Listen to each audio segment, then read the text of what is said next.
Hey guys, welcome to another episode of Cardageddon TCG, and it has been a while, about 4 months since I've made a new video, but I'm starting to finalize set 1, making the cards that are going to officially be in the first set, and working on digitalizing those that I know for certain are going to be in the set, so hopefully within a year we can get this onto the Game Crafter.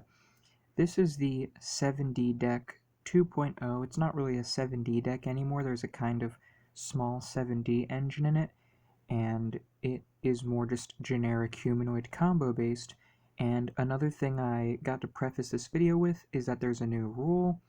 The play set of a card is 2 copies, so you can only play maximum 2 copies of a single card except for basic lands. Basic lands are the only cards exempt from this rule, so you can play as many basic lands as you want. You can play 2, you can play 10, you can play 20 and just run a deck that does nothing but play basic lands. But here is the new humanoid deck. I didn't make any new lands yet, so we're going to start off with the start humanoid land. This is going to stay the same. Pretty cool card. Now for the creatures, we are going to be playing 7D Steed. You guys probably know what this does if you saw the last video. Basically, it just allows you to, when this card is cost played, free play a 7D creature from your hand or deck, and it's your main playmaker, so you want to run 2 of that. And the next strongest 7D card is Sentry, who can be free played with Steed, is a 6-star 7/4, and has the ability to once per turn either destroy a non-land card or add a 7D card from your deck to your hand. So it adds consistency to 7Ds, and it also is just a once per turn pop, which is super strong and helps you get rid of a lot of your opponent's big monsters if you can't beat over them already. Next, we're running 2 copies of Alpha Hero's Harp. This is a new card. And there's a lot of new cards in here, so consider this like the official reveal for some cards that are probably going to be in set 1. This one has the ability to once per turn, you can pay a single star to draw a card. And once per turn, you can gain a star and take 2 damage. So it pays for its first effect, but you're going to be taking 2 damage. So basically, it's draw a card, take 2 damage. It's kind of what it is in short. You can use one or the other skill without having to use the other. The only limit is that they're both once per turn. It's a 2-star 1 for 3, so it has pretty big defense, so it's going to stay on the field for quite a while. So yeah, pretty great humanoid creature, especially since it's only 2 stars to play it. Next is Goblin Seller. This is another humanoid creature who has the ability of, if this card is cost played, to add an attachment spell from your deck to your hand. It's a 1-star, so it can be a pretty cheap searcher for attachment spells, and it also has 2 defense, so that keeps it alive from a lot of 1-star creatures. And we got a pretty good attachment spell lineup, a lot of debuffing your opponent's monsters and controlling the board with your equips. Next is a 1 copy of Plush Dragon. It has the ability to be free played by banishing a humanoid you control, and once per turn you can pay a star to just free play any humanoid creature from your discard pile. It's a 4/3 for 4 if you don't want to banish the humanoid to free play it, if you do want to cost play it, and the stats are not bad, but it is pretty weak. 3 damage is not hard to do. Next is what I want to call one of the trump cards.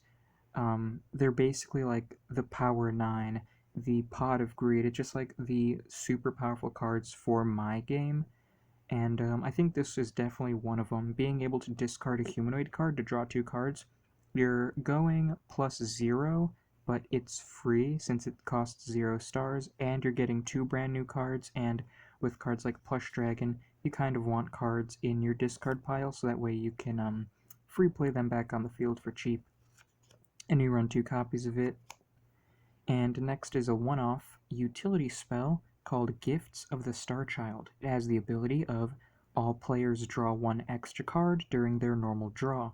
It's 2 stars, and since it's a utility spell, when you play it, your opponent is going to be the next one up to draw, so they're going to be able to benefit from the extra card than you do.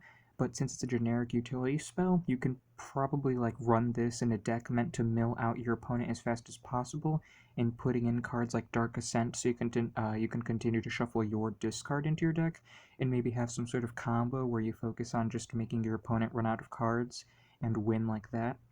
Probably going to be very fragile, but is a strategy. Next is Shocking Shackle, one of the 3 equip spells that we run, and this is very, very good. It's a 0-star, but must be played when an opponent's creature declares an attack. Then you can attach this card to that creature, and if it's attached by this effect, the attached creature's attack and defense become 1. Also, it cannot attack, so it is debuffing them immensely, and it is making them a super weak creature. So yeah, basically you can search for this turn 1 with your Goblin Seller, and then have defense, because if your opponent tries to attack into you, you just Shocking Shackle them. This is similar to Shocking Shackle. It doesn't give them the disability of not attacking, but it is a card that you can just play from your hand straight away without having to need them to attack. And it is poison. It's an attachment spell. It has the same effect. Basically, attached creatures' attack and defense become 1, and it's a single star. And you run 2 copies of that. Last attachment spell that we run is Searcher Scope. It is a 1-star and says when the attached creature deals battle damage, you can add 1 basic land from your deck to your hand.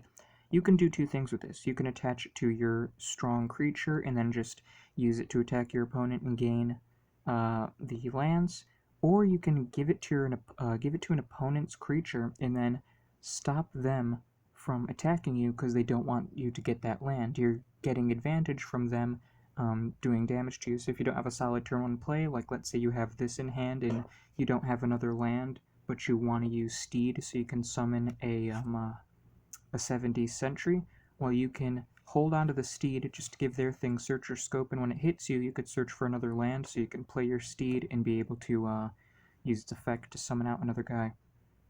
So Searcher Scope is actually a pretty good card in this deck, more useful than I thought it'd initially be. And then we just play 3 basic lands, and that is going to round off the deck. It is 20 cards, and it has pretty insane consistency and draw power with the form in the form of Alpha, Gift of the Star Child, and great access to boss monsters with Steed and your Plush Dragon. And I hope that gives you a look at the kind of power level that I'm looking for when making these set 1 cards. So I don't want the game to be super slow, but I don't want it to be super fast. Having stars as a resource can slow down the game a bit, but making cards with 0 stars can help speed up certain strategies considerable amounts. And yeah, I'm hoping going forward that this continues to balance itself out, and I start to create a nice little power curve where I can design cards that are both fun for people to play and aren't dead on arrival, so that way people are playing almost every card that they pull from a pack. So yeah, that is going to be the redo for Humanoid Lands, just another deck idea that I came up with the new cards that I've been making, and I think it's a lot better than the initial one that I made. There's definitely going to be a lot more decks coming out. Hopefully before the month ends I can put out 3 more decks, 1 for each type, and maybe a bonus deck of like a generic type deck, like a colorless deck, but we'll have to see. But anyway, yeah, this has been Cardageddon TCG, and hope you enjoyed the deck showcase.